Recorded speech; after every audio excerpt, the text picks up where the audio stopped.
Nagsimula ang kwento sa isang lugar sa mundo na naghihirap at ang pamahalaan ay naghihigpit. Sina Mia at Nico ay mag-asawa sa Spain, makikita silang sumakay sa container truck. Sinusubukan nilang tumakas sa Ireland. Isang lugar kung saan nakikipaglaban ang mga tao laban sa masamang gobyerno.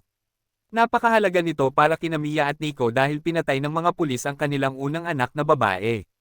Ngayon, magkakaroon na sila ng pangalawang anak at gusto nila ng mas magandang buhay. Sa pagsikat ng araw, nakita ng mag-asawa ang ibang pamilya at mga tao sa loob ng container na nag-uusap.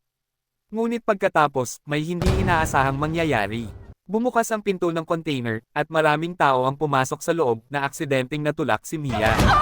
Dumating ang isa pang malaking truck, at pinapasok ng mga lalaking may mga baril ang ilan sa mga tao mula sa kahon nila Mia sa kabilang truck. Nakiusap si Nico na ayaw niya, pero sinipa siya palabas, at di na alam ang gagawin. Ngayon, nasa kabilang truck si Nico, at tinawagan niya si Mia sa telepono. Sinabi niya sa kanya na huwag mag-alala dahil magkakasama din sila sa lalong madaling panahon. Habang sila ay nasa kanilang paglalakbay, sumilip si Mia sa isang maliit na butas sa truck at nakakita ng kaguluhan sa labas. Ang ilang pulis ay nakikipaglaban sa mga tao, at may gamit na baril, at ang ilang mga bata ay hiniwalay sa kanilang mga pamilya at inilagay sa mga kulungan. Nang makarating sila, sinabihan ng isang pulis ang driver na buksan ang container, nang binuksan ito, ay walang laman. Ang opisyal ay may napansin na mali, kung saan nagtatago ang lahat ng tao. Kunwari hindi napansin ng opisyal, ngunit tahimik sila. Umakyat si Mia sa ibabaw ng ilang kahon. Nang binuksan ng isang babae ang harang, pinatay siya ng opisyal, at sinabihan ang kanyang mga tao na patayin silang lahat. Samantala, si Mia ay nananatiling nakatago at tahimik, nakita nilang wala ng tao, nagsialis at isinara ang mga pinto. Si Mia ay labis na natakot at nagpadala ng mensahe kay Nico, na sinasabi na magtago. Humandar ang truck at nakarating sa isang daungan, isinakay nila ang container sa barko. Sinusubukang tawagan ni Mia si Nico, ngunit hindi ito sumasagot. Nung natulog siya, isang malakas na bagyo ang dumating at niyanig ang barko. Napatumba si Mia at nawala ng malay. Nagising si Mia, napakatahimik ng paligid. Nakakita siya ng isang butas at nalaman niyang nahulog ang container mula sa barko. Nasira ang phone niya at hindi niya matawagan si Nico. Tiningnan ni Mia ang mga kahon sa loob ng container at nakakita siya ng mga hoodies, headphone, at iba pang mga gamit. Gumagamit siya ng tape upang takpan ang isang butas kung saan pumapasok ang tubig. Bigla siyang nakarinig ng malalakas na hiyawan. Tumingin siya sa labas at nakita niya ang shipping container ni Nico, number 107. Nagsisisigaw siya, para marinig siya ni Nico. Sinubukan ni Mia na tawagan si Nico sa isa pang telepono, ngunit nakita niya ang container ni Nico na lumulubog na. Sa isang gabing nag-iisip, iniisip niyang tapusin ang sarili niyang buhay. Ngunit naramdaman niyang gumagalaw ang kanyang sanggol sa loob ng kanyang tiyan. Pinaparamdam nito sa kanya na mayroon siyang dahilan para magpatuloy. Matapos ang isang nakakatakot na panaginip na nalulunod, nagising si Mia, napansin niya ang isang kahon na nakasabit na may ilang garapon sa loob. Sa una, hindi niya alam kung ano ang gagawin sa mga ito, ngunit biglang naisip niyang gamitin ito pantikip sa mga butas para hindi tuluyan lumubog ang container. Habang inaayos niya ang shipping container, nakatanggap siya ng tawag mula sa isang numerong hindi niya kilala. Tuwang-tuwa siya nang nalaman niyang si Nico iyon. Sinabi ni Nico sa kanya na iniwan siya ng driver at ang iba pa bago sila sumakay sa barko. Kinausap ni Mia si Nico tungkol sa kanyang nakakatakot na sitwasyon. Kahit na mukhang mahirap, sinabi sa kanya ni Nico na tutulungan siya at sinabing huwag matakot.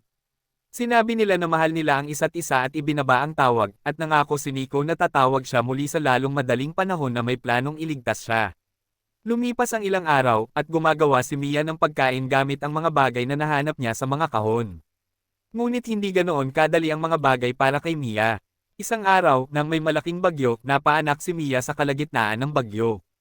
Ang sanggol ay isinilang sa tubig at sa una ay tila walang buhay ang bata. Ngunit nang marahan siyang tapik ni Mia sa likod, nagsimulang umiyak ang sanggol at gumaan ang pakiramdam ni Mia. Nakalulungkot nung bagyo, nahulog ang telepono sa tubig, naputol ang koneksyon niya kay Nico. Sa mga susunod na araw, inaalagaan ni Mia ang kanyang anak. Gumagawa siya ng mga lampin mula sa hoodies at pinapakain ito. At sumunod, may magandang ideya si Mia. Kumuha siya ng grill at nagsimulang gumawa ng mga butas sa kisame. Siya ay umaasa na makalabas at humingi ng tulong.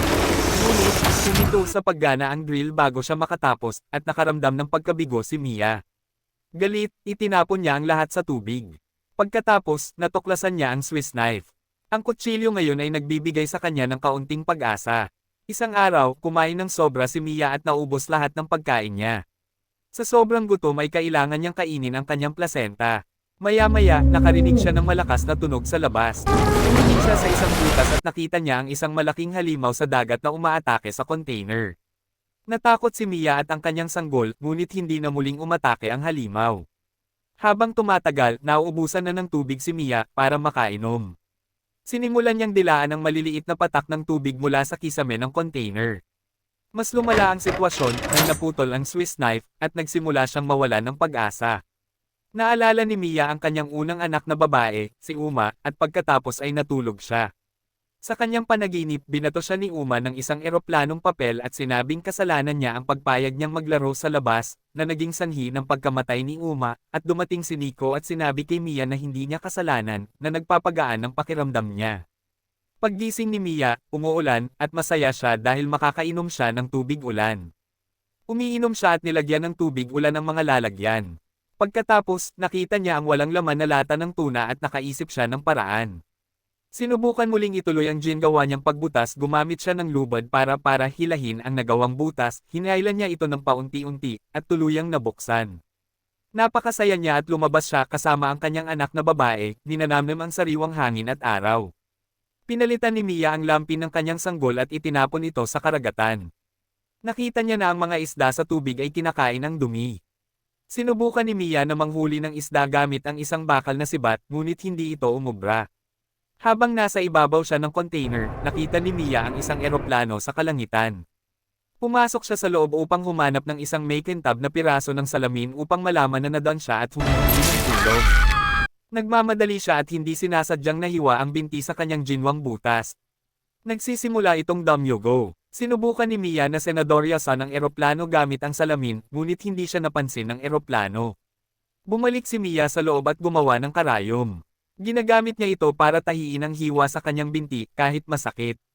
Pagkatapos, ginagamit niya ang parehong karayom para gumawa ng lambat. Ginagamit niya ang lampi ng kanyang sanggol bilang pain panghuli ng isda. Kinakain niya ito ng hilaw. Sa loob ng 12 araw, ang container ay patuloy na napupuno ng tubig. Nanatiling malakas si Mia, nanghuhuli ng isda, nag-iiwan ng mga mensahe ng tulong sa dagat, at inaalagaan ang kanyang anak na babae.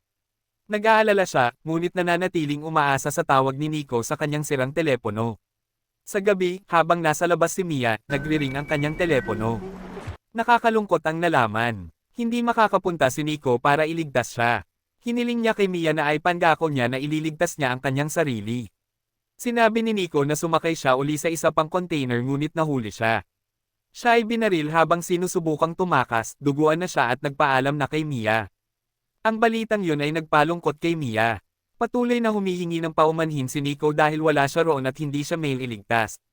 Gayunpaman, sinabi ni Nico na pal-age lang siyang andyan kasama si Mia. Sinabi ni Mia sa kanya na kasama niya ito noong ipinanganak niya ang kanilang anak na babae. Pinangalanan niya ang sanggol na babae na Noah. Dahil halos hindi na makapagsalita si Nico, ni-loudspeaker ni Mia ang telepono sa tabi ng kanyang anak. Kinakausap ni Nico si Noah. Sinabi niya sa kanya na sa tuwing natatakot siya, dapat siyang yamakap kay Mia, na laging nandyan para aliwin siya. Bago makapagpaalam sa isa't isa, namatay ang telepono ni Mia. Matapos umiyak sa kalungkutan, nahiga siya. Naalala niya ang mga alaala nila ni Nico. Lumipas ang 25 araw at patuloy na tumataas ang tubig sa shipping container, napilitan si Mia na sa taas na lang manatili. Isang umaga habang nangingisda, nagulat siya nang makakita siya ng seagull. Dahil dito, napagtanto niya na maaaring malapit sila sa isang bangkang pangisda o isla. Biglang bumukas ang isa sa mga selyadong kuta sa ilalim ng container. Ang container ay nagsisimulang lumubog ng napakabilis. Sa kasamaang palad si Mia nasabit ang paa sa mga buhol na lubad. Gayunpaman, piniigilan niya ang kanyang hininga at pinutol ang lubad. Lumalangoy siya pabalik sa ibabaw. Ngayon, ang container ay lumubog na.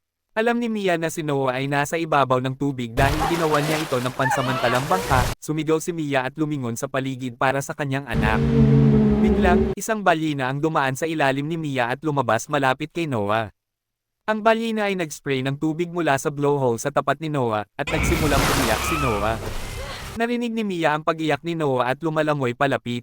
Nakahawak siya sa lumulutang na bangka ni Noah, kinausap ni Mia si Noah at ang kanyang sarili. Sinusubukang palakasin ang loob at bigyan ng sarili ng pag-asa. Bigla, nang himeteyan na si Mia, nakakita siya ng mas maraming sigol sa langit.